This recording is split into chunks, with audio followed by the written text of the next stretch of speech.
What's happening? What's happening? What's happening? Of course, you know it's your boy B-High Radio Shouter, and as always, I got my podcast partner off in this thing, OG Gangsta Wicked, aka Big Galaxy of Ghetto Mafia. So now that the Hawks, don't made all that. You don't got Porzingis and the boy out of Minnesota. Facts. And everybody else. And then you decide to wear your Mutombo jersey. Well, now I got to put it down for my boy Mutombo, man, because he was just the realest to ever do it. So I said, you know what? I'm gonna salute Mutombo today and just come in here and kick a little flavor with,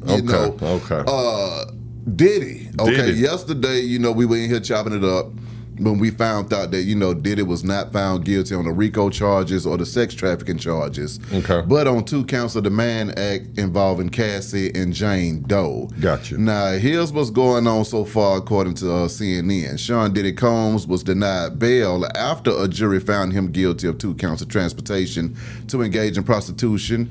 The judge cited Combs' history of violence and past illegal conduct, while explaining why he declined to release Combs as he awaits sentencing.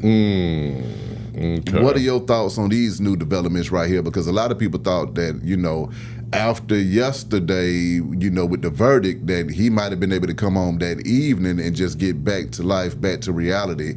However, it was a little extra stuff going on to where everything's been postponed. So, what's your thoughts on that? Now, I figured this was going to happen. And I'm going to tell you why. And I told a few people, I said, after the verdict yesterday, and I want to preface this by saying that I'm not one of these guys out here, you call them fanboys. We was talking about the 3,000, all the fanboys. That's correct. Now all of a sudden, before I answer that question right there, we got, everybody got a picture with Puff Daddy.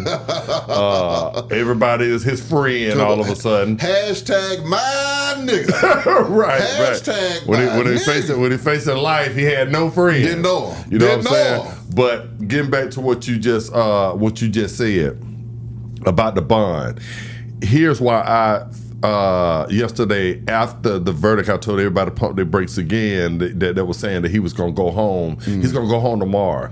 A lot of people were saying that this is his first time in trouble.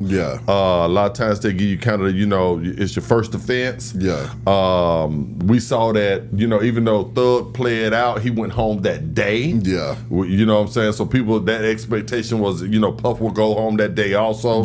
Or at least he would get a bond, even if they don't give him a signature and let him, just go home for free. They will still give him a bond, maybe put an ankle monitor on him or something until sentencing time.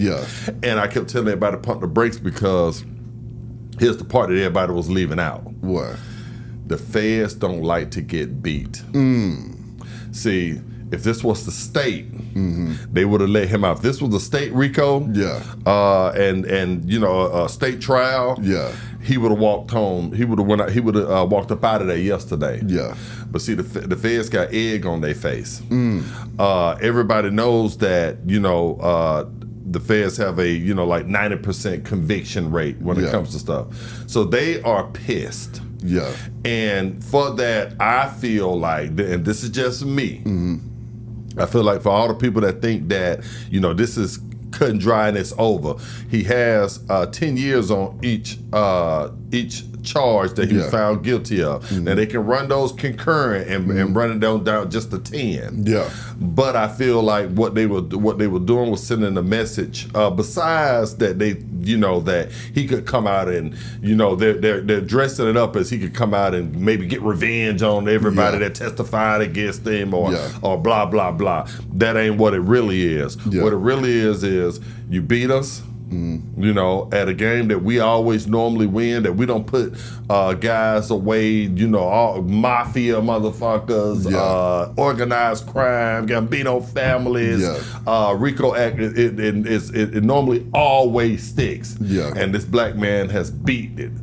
That's what they're pissed about. And because of that, we're not going to let you just walk up out of here tomorrow. You already beat the charges. Then for us to just let you walk out here doing the Tupac, no, that's not going to happen. So what we're going to do is we're going to sit you down. We're going to deny your bond. We're going to make you stay here to sentencing. And I feel in my heart from when it comes to sentencing, they are going to give him some of that time off of that 10 just to save face. Yeah. You understand what I'm saying? Now, like I said, if this was state, I feel like they would have let him out yesterday and they would put all that time on probation. Hey man, time served, been in here a year. Yeah. You know what I'm saying, man? We can put the rest of this 9 or this 10 years. We'll run a concurrent, put this other 10 on paper for you. You know what I'm saying? And be good. Yeah. But since it is the feds, I feel like that they are going to get something out of them. And it started yesterday by denying the bond. When I kept saying the feds got egg on their face, they pissed. I saw the news conference. Yeah. They were real quick. They don't like to come out there and gloat after they don't ran you up through there. Yeah. You know what I'm saying? But they was real pissed yesterday. So I told everybody, all my partners, I said,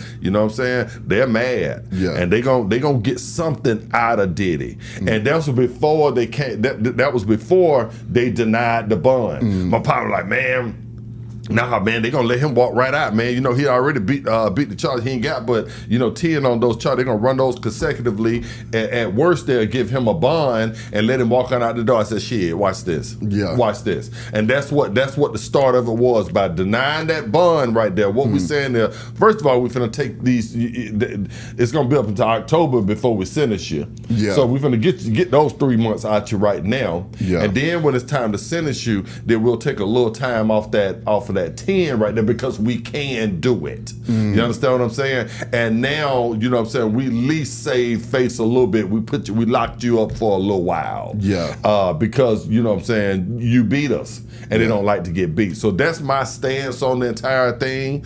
Like I said, Beehive, I'm not for or against Puffy. I don't know Puffy personally. Yeah. He's not a friend of mine. You understand what I'm saying?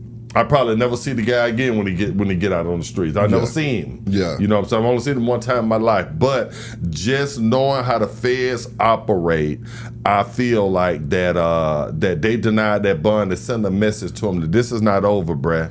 You know what I'm saying? You're a black man in America that has beat the federal government, not the state RICO. Yeah. A federal RICO, which is almost impossible when we have a 90-something conviction rate. Yeah. And you have done it, and you think we just gonna let you walk right out, scot-free? I knew they weren't gonna do it. Okay, what about as far as Cassie and her lawyers are concerned when they said that, don't let them out on bond because we scared to death over here?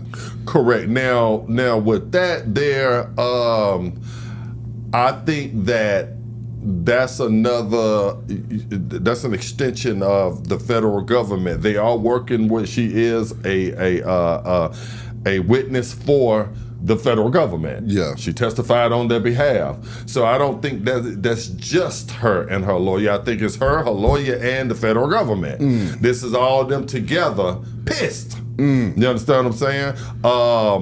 I don't think that in her heart of hearts she's scared of Puffy. I don't think that she thinks that, Cassie made $20 million, and that's off of one lawsuit from back in the day. No telling what she done made. And another 10 from the hotel. Another 10 from the hotel. I keep forgetting about that. So that's $30 million. So she's not hurting for no money. She can do what she needs to do. Yeah. She can get away. You know what I'm saying? She's married. She has moved on. I don't think that she's scared of Puff. I think that, that was that's all put together from the lawyers, from the prosecution, and she's riding with it. You know what I'm saying? And if my statement will keep him in a little bit longer, they have a thing called women advocacy. And if there is any crime against a woman, what happens is a woman can come to sign a statement, an affidavit, saying that, hey, I don't want this person to get out on bond because of just that fact right there. I'm scared of them. Yeah. You understand what I'm saying? Especially when it's not over, and 9 times out of 10, the state is gonna honor that. Yeah. You know what I'm saying? They can put it in writing. They can keep coming to your court. As a matter of fact, they don't even have to come to your court. They'll just go through the agency, and the agency will come represent the female and say, hey, we don't want so-and-so out because the witness is scared of them. And they need time to move. They need time to make, prepare a new life somewhere else, get out of town. And that may take up to 6 months a lot of times. Yeah. If that time is on the paper that they can hold Puff for that. So she can keep doing this. She can keep saying, hey, I haven't moved yet. I haven't done this yet. You know what I'm saying? Come to his sentencing thing and say, she's going to vouch that I want to keep him in because I'm scared of him. So that's kind of what's going on. But that's all the railroad ploy from the federal government to keep him in. She just is one aspect of it, and that's how that's going. But I don't think that she is personally petrified of Puff. I think that's just all in the game from all three of them, the lawyer, her, and the prosecution.